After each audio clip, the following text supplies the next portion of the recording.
What is up, everyone? I'm here to do the review on the latest chapter of Naruto 688. It is coming to an end. It is kind of sad, this thing started out years and years and years ago, if not already a decade ago, and it's coming to an end really quickly.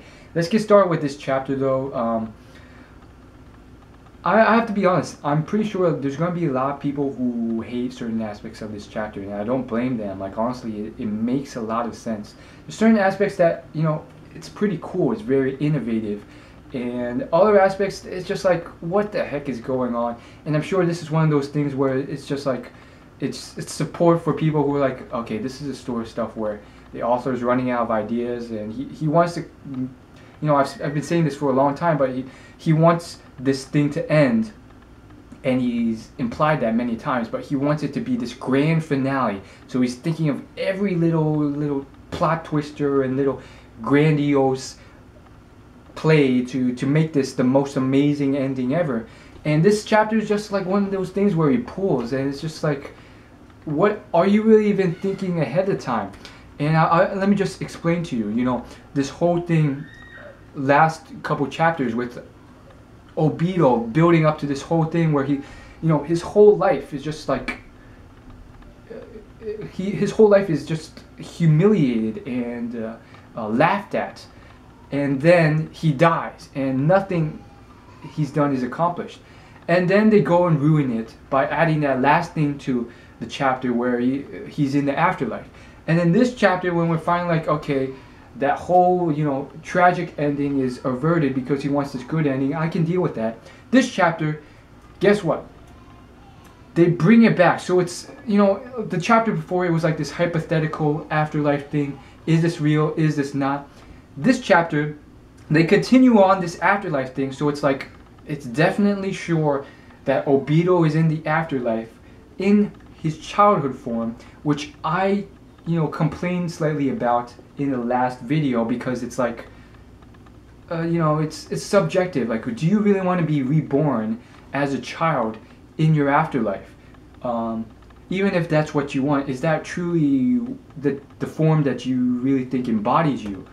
But moving on from there, he goes, like, it's this whole scene in the first part of this chapter, which pretty much defines, hey, this isn't just, what if, it's actually they're in the afterlife. And, this is the part where a lot of people are going to get pissed off a lot. And I'm somewhat pissed off, not that much, but it's like, okay, Obito's coming back? He's coming back from the afterlife? It's like, come on.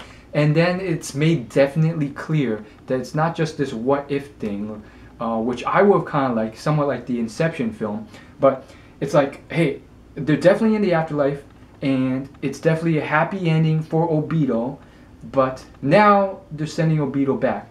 And then later on in the chapter, like, okay, he's not actually coming back permanently. He's just here to send off Kakashi.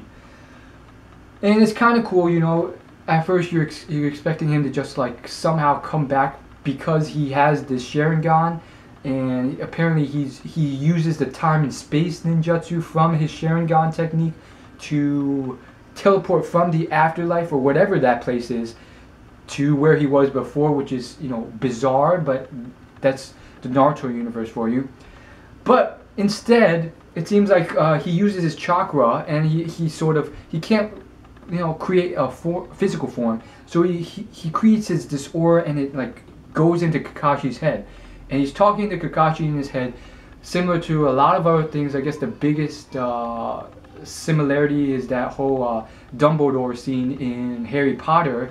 But he's in Kakashi's head, the whole surrounding is white as always, like we've seen this played out multiple times. I like it, but he does this whole spiel, which is a whole plot twister, which I do not like. Who the heck here, leave it in the comments, thinks Kakashi should become the next Hokage?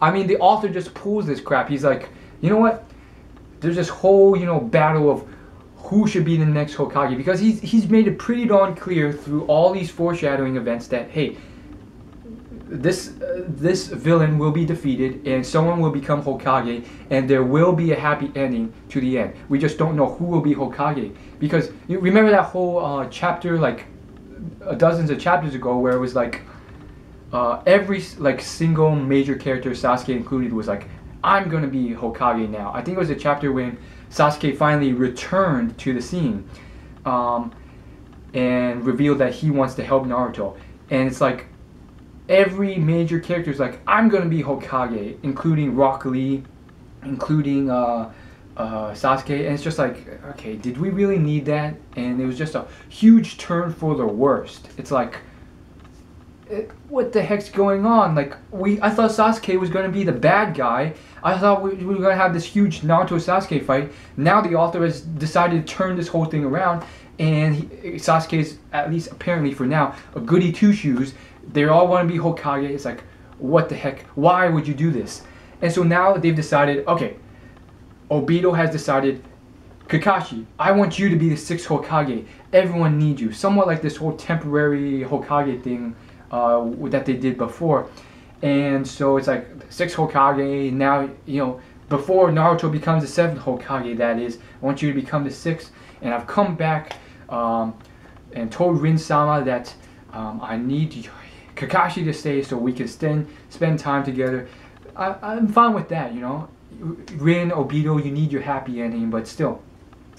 And then you see this, you know, somewhat badass scene, I'm not gonna lie, where Kakashi wakes up and boom, he has both of Obito's Sharingan eyes, which have evolved into Mangekyou, which has allowed him to create Susanoo, which also doesn't really make sense, because I feel like Susanoo complete, it feels like you need some development even once you obtain Mangekyou to be able to use it. It's not like instant.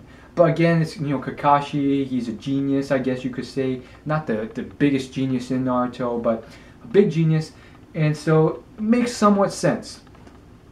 And then there's that gag reel with that whole thing where Black Zetsu is like stuck in the dark side of her arm, and her arm gets chopped off, and she's just like lying there on the ground, and he's like, I can't move. I found that was kind of funny. You know, Black Zetsu has definitely changed, and he's just a lot more sassy. Well, not sassy, but just rude, hateful, opinionated, controlling, which, you know, it's definitely made most of the audience hate him, which is rightfully so. And then we get to this final thing with Naruto and the Nine-Tailed Beast. So before I get to that, I did find it weird, and I did, you know, most people remarked on this, and I have to acknowledge it. The whole idea of Naruto just instantly, you know, being able to cut off her arm when, you know, Susanoo and Sasuke was fighting him for so long, kind of, you know, it didn't really make sense. But moving on from that, you know, we have these Nine-Tailed Beasts coming up, ready to fight. And basically, I found this panel just amazing. You know, Naruto like, let's get started, and then all 9 of these beasts having their individualistic personalities. Hey, let's get started. I found that amazing, because it's just a reminder that, hey, it's not just an asset that Naruto has now acquired. These are living beasts, and at the same time, just as a reminder to all you guys, which most people, the author included, have sort of forgotten, which is the fact that, hey, these are individualistic beasts that have, for the time being, decided to help Naruto. If it wasn't for all these things helping Naruto, he wouldn't have this chakra and ability, and probably would be a lot weaker than Sasuke. Now, again, that's very debatable, but again, it's something to remind you of. He's utilizing other individuals, not tools. He's using individuals' powers on the Nine-Tailed Beast. And so, you know, this, I found this whole thing with the 9 Cho Biju Rasen Shuriken Senpos with these 9 different Biju Damas pretty amazing. And then what happens next, just to illustrate and explain if you guys didn't understand it, apparently what seems to have happened was that she took the shockwave full on, but at the same time, it somehow reacted with her sage Ninetales' powers, which ended up erupting and creating this new Ten Tails beast form. And you can definitely see all of the individual Ninetales, like, you know, in this sort of huge motley orb of all the beasts, sort of fighting together, and then they break apart. And so from there, they just, like, you know, go their separate ways. And I was like, okay, what the heck's going on? Are the beasts going to break out again? Is she going to lose her powers? Because apparently the Beijudama sort of reacted to it, and it sort of pulled out the individualistic components. Instead, apparently it just, you know, blows out and becomes these giant hands that, similar to what happened with Madara, if you get touched by it, you get absorbed by it. So it's like, okay, played out, somewhat generic. But again, you know, I'm sort of that critical reviewer. And so ultimately, you know, the final panel is something pretty cool. You know, Kakashi with his Susanoo saving the day. His Susanoo honestly looks pretty cool. I definitely like this whole idea of different ninjas having different Susanoos. Ultimately, though, I definitely found, you know, this whole thing, it was a solid chapter. Certain parts I didn't like, so I'd have to rate different areas, and you know what areas I'm talking about, different ratings. So out of 10, the areas I didn't like, ranging from 3 to 4 out of 10, depending on the panel. And then on other areas, I would say 6 to 7.9 out of 10, which is fairly high considering 5 out of 10's average. So it's pretty decent, you know, on and off, you know, different panels have different ratings.